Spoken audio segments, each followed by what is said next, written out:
Hi, welcome to Agile Encounters. My name is Paweł Feliński, and today I'm going to talk about a better way to transform your business. What we're going to cover, what you're going to learn during this webinar is, first of all, what is a transformation? What kind of organizational transformation do we deal with? There are a lot of buzzwords over here, and I'd like to tell a few words about it. Secondly, what are the types of change? And by change, I mean organizational change over here. And finally, what are the two tracks of transformation and which one is typically forgotten? Why is it so important and what to do with that? If you're interested, stay with me for the next couple of minutes.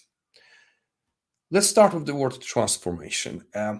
Personally, I really enjoy academic discussions. I mean it. A lot of good energy, a lot of great conversations. However, every and each academic discussion I've been to is so not practical. So if you have your Agile coach, Scrum Master, Agile consultant, whoever nearby, try to start a discussion. Should we say an Agile transformation or rather Agile adoption? Or maybe it's transition? I'm going to tell you why is it important and what the difference is over here. So many practitioners say that we shouldn't name Agile transformation the transformation. The reason for that is that we are not transforming organization from a simple state A to state B.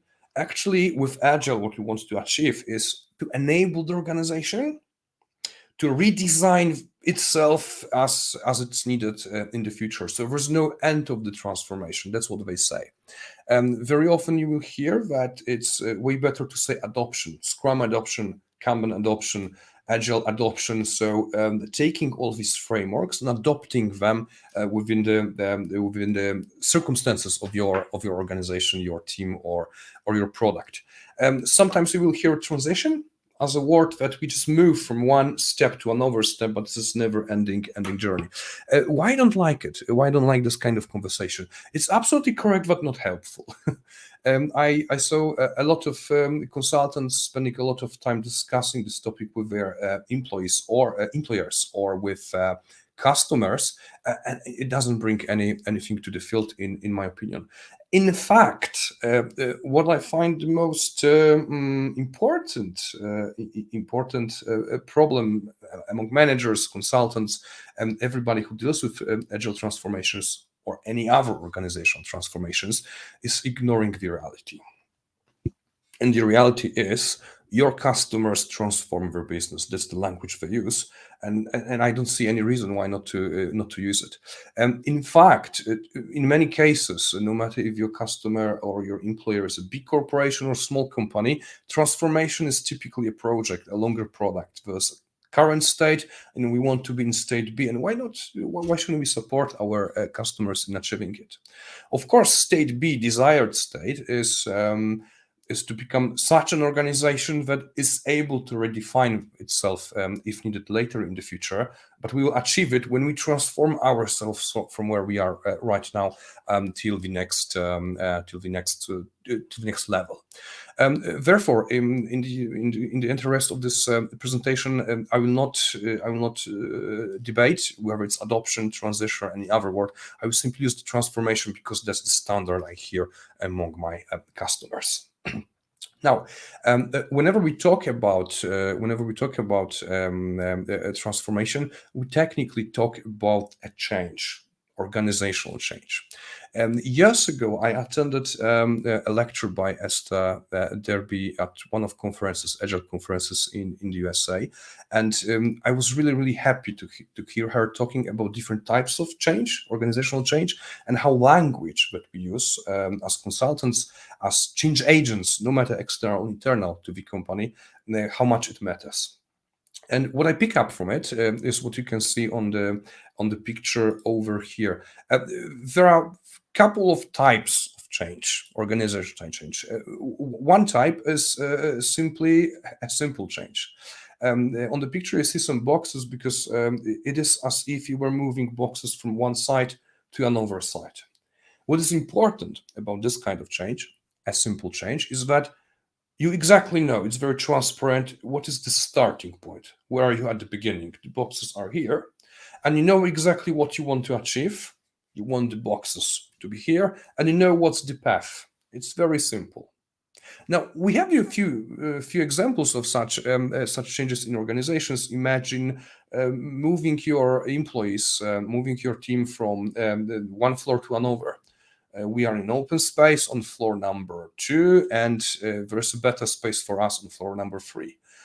Some employees, some team members who used to sit in front of a window, now on another floor, they will have their desk closer to the toilet with no nice landscape. It is a change, and actually it does impact their performance, their mood at least. So although simple change is not what we will discuss over here, they exist, and there are many examples of that in our organizations. Such a change could be managed. Is not so difficult.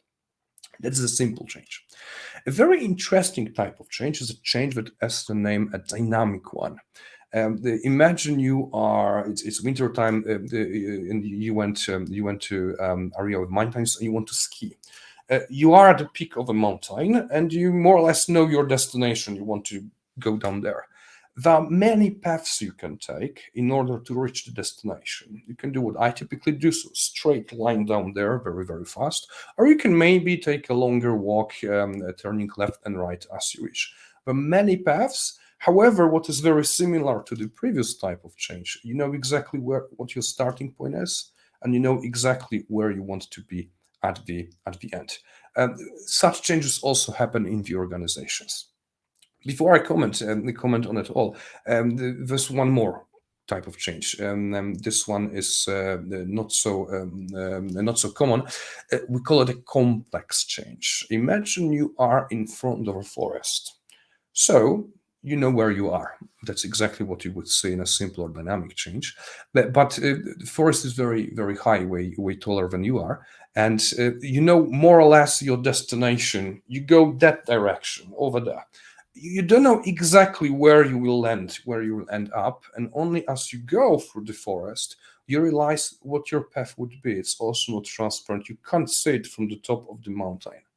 It might be that as you go, you find out there's a lake in the middle of the path and you need to turn around. It will take you more time and more steps to take to come back to your path behind the lake. Maybe there'll be something dangerous. Maybe you'll find out that actually you would like to turn a little bit more left. So you have a vision. You have a general destination, not so clear picture of the end state, and the path you discover it as you go.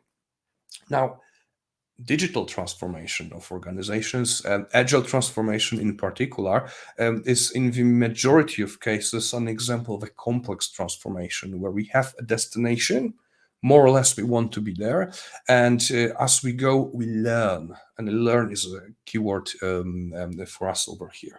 It's too simplistic if we treat it as a simple A path to be kind of transformation, because there's too many nuances, too many processes, too many people, too many topics that are affected. Organizational change typically is a complex change if we talk about transformation, agile transformation. Now, let's take a look at the transformation and what typically you would expect over here. Well, first of all, transformation very often for my customers is a reorganization. They are using these words, maybe not as equivalents, not really, but transformation at some point of time means reorganization. What does it mean exactly? Because that's obviously true. Well, first of all, it could be top down, bottom up, or inside out. Top down basically means that executive leadership team says we want to go digital, agile, whatever, and the rest of the organization needs to implement that flow. I see some positive aspects of top-down transformations.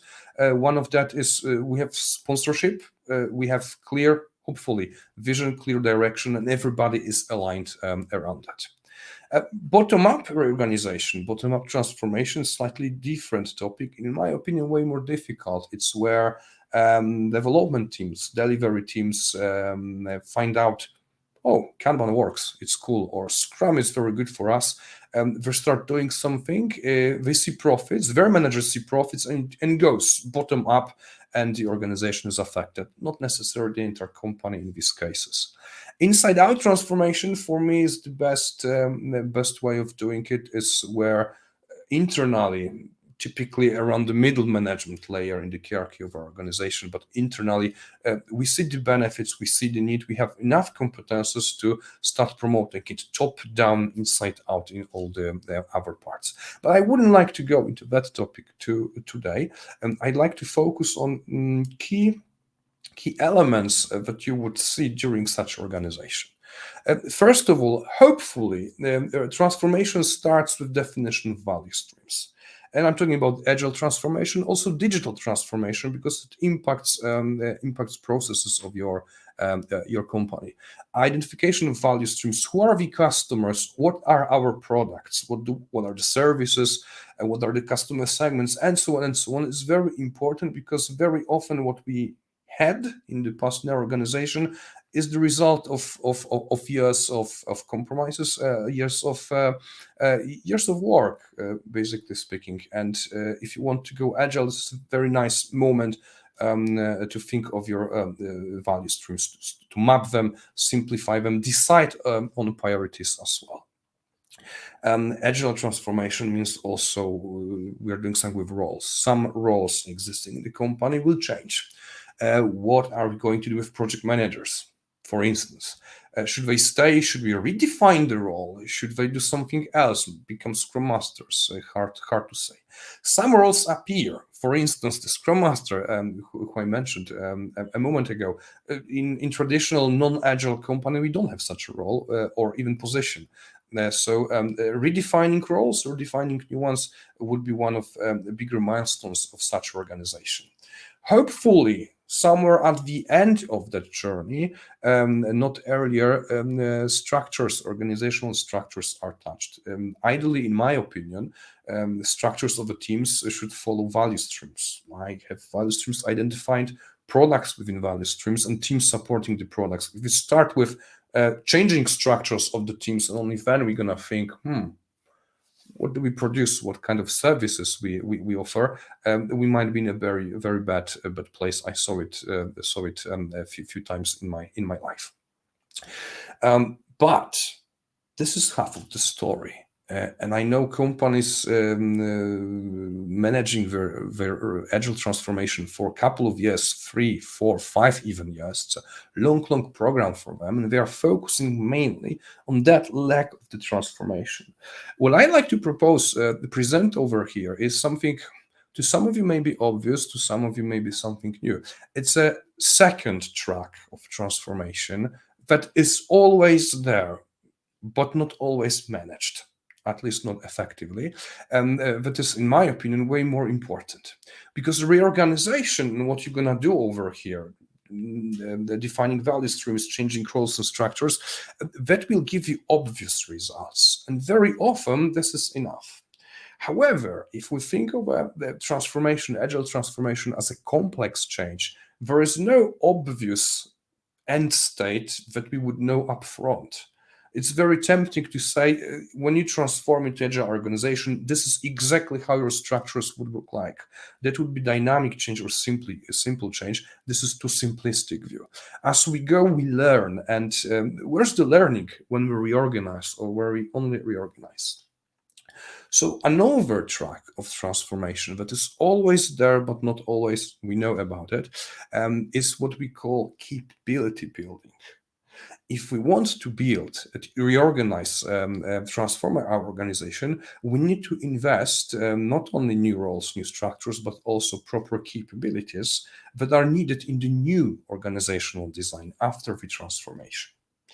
Capability building, well, when I think of it, definitely competences. We need new skills. We need new knowledge. If we're starting using the Kanban method and nobody heard about it, let's learn. Let's learn what the Kanban method is. But it's not only competences, also new culture. system of beliefs and values in the company that would support the agile organization and what we want to achieve. Of course, capabilities also the tools we use. Some tools would be replaced by new ones. Some tools won't be used anymore. There will be different approach to using the tools, no matter if we talk about physical ones or digital tools. The thing is that capability building and investing in that in that area, in my opinion, is one of the major success factors for any transformation. Why is it so? For two reasons. First of all, investing in capability is simply investing in a big enabler of reorganization. If reorganization is changing or redefining existing roles, we need to build competences in order to help people move from their so far role to a new role. If new roles appear like agile roles very often, we need to either hire these people, this is sort of capability building, or grow the roles as a part of our transformation. But that's one aspect. That's one aspect only. The capability building answers to the reorganization needs. But there's one more thing. Very often you would see that transformation understood as reorganization only is called a great success. It's a matter of 2, 3, maybe 4 years, and it's a great success. But the success is called based on the obvious results only. We change structures. You can see it definitely. Everybody felt it. So it's a big exercise, no matter how big your company is. We have new products, maybe we have new roles, definitely, but this is not the end of the story. Very often, a few moments after the success is announced, company realize we are not agile. The very big promise of the agile movement, fast responding to change, higher value offered to our customers, it's not yet there. Why is it so? Because capability building was not mentioned at all during the organization. So capability building is an enabler also for a long-lasting transformation. We will see the effects of transformation not only when we call it a success, but also years later. If we build the capabilities in our organization, if our people really understand what the new reality is about, they will be able to use it when the transformation is over, when external support coaches or consultants leave your company, and that's something very important. Now, when I say capability building enables long-lasting results, what exactly I mean, what capability building is. Very often you would see, okay, one of the enablers are classes, courses, accredited, non-accredited, with certification, without certification, maybe instructor-led ones, online, in the classroom, whatever. Courses are very important, I do agree, but the very beginning of your team's journey or your organization journey, we need to have a common language. That would be the first result that we care about in the new reality. New common language is very important. Secondly, we need some basic understanding of new tools, new methods, new approaches. But courses as such have a really low rate of success if we just train our people and tell them, okay, you know your stuff, go away. What is very often essential is some extra support. I'm going to call it mentoring, maybe coaching, maybe action learning, but simply taking the knowledge that you got during courses and bringing it to the next level. That's first of all. Secondly, implementing, rolling it out in the context of your team, of your products. So if in a class you learned about the Kanban system, cool. Now you need some help, I believe, to roll it out in your team for your process, for your product or service that you manage. Mentoring and coaching have different phases. It might be one-on-one mentoring, very typical if we work with leaders of the transformation. It would be one-to-many mentoring and coaching. So simply having an agile coach, flow manager, or scrum master supporting your team. But In my opinion, what is even more effective is what I call the on-the-job training. Instead of discussing cases that would be in the classroom or discussing your cases, that's mentoring and coaching, we would actually work together. And on-the-job training, maybe they may have, you may use different tools. It can take anything from a few weeks, few days to many months, is where you work as you should work in your new role, and somebody who already understands that role works together with you, shows you how to work. All the shadowing or belonging on your relying on your peers would belong to the on-the-job area as well. It's making practical, making real what you learned during the two above periods. What we find at Meyrick very effective, even more effective what we thought originally, and it was a surprise for us, is when you in your new role, you're already good enough, not an expert, but good enough. What helps you grow significantly is to teach others. So very often, as a part of on-the-job training, what we ask our trainees to do is to teach others. They become mentors. And it's very important, internal mentors, not external ones. So people who will stay in your company way longer than external support for the change. When you take a look at the list over here, it looks pretty cool, but one thing is missing, and I'm going to put it over here, the proportions. I see many companies investing in courses only. Trying to make it as cheap as possible, so perhaps not instructor-led courses, but some online courses, something that you can replay multiple times. That's great, but it shouldn't be the majority of your capability building. Actually, the minority. What is way more important is mentoring and coaching. What is even more important is on-the-job training, and I would invest a lot of attention, a lot of time and money, perhaps, into that field of my pyramid over here. Teaching others, very effective, but you can't do it non-stop. Therefore, for me, it's a slightly smaller bit, perhaps equivalent in size to mentoring, coaching, and action learning on the chart. Now, where to start, how to do it? I think I would go top down over here. We need a common language, so knowledge and basic skills. We need to enable our people to use the knowledge. That's mentoring and coaching and action learning. Then on-the-job training, definitely closer support of the mentor, and then less and less support of your on-the-job trainer. Finally, when you are able to teach others, we think you are really good. To sum up, we transform organizations to achieve goals. That's very important. We are not transforming just to be transformed. There are goals over there. Transformation is a complex change. It's very important. We use a language that makes it simple, like we are driving change, as if you can drive it very fast from point one to point B. It's not like that. It's very complex, and you never know where you end up. And that's why building capabilities is very important. It enables long-lasting results. Without that, the moment your external support for transformation leaves your company, you will be back to the point where you started, and that's not what we want to achieve. If you want to know more, don't hesitate to reach out to us. For today, that's all. See you next time.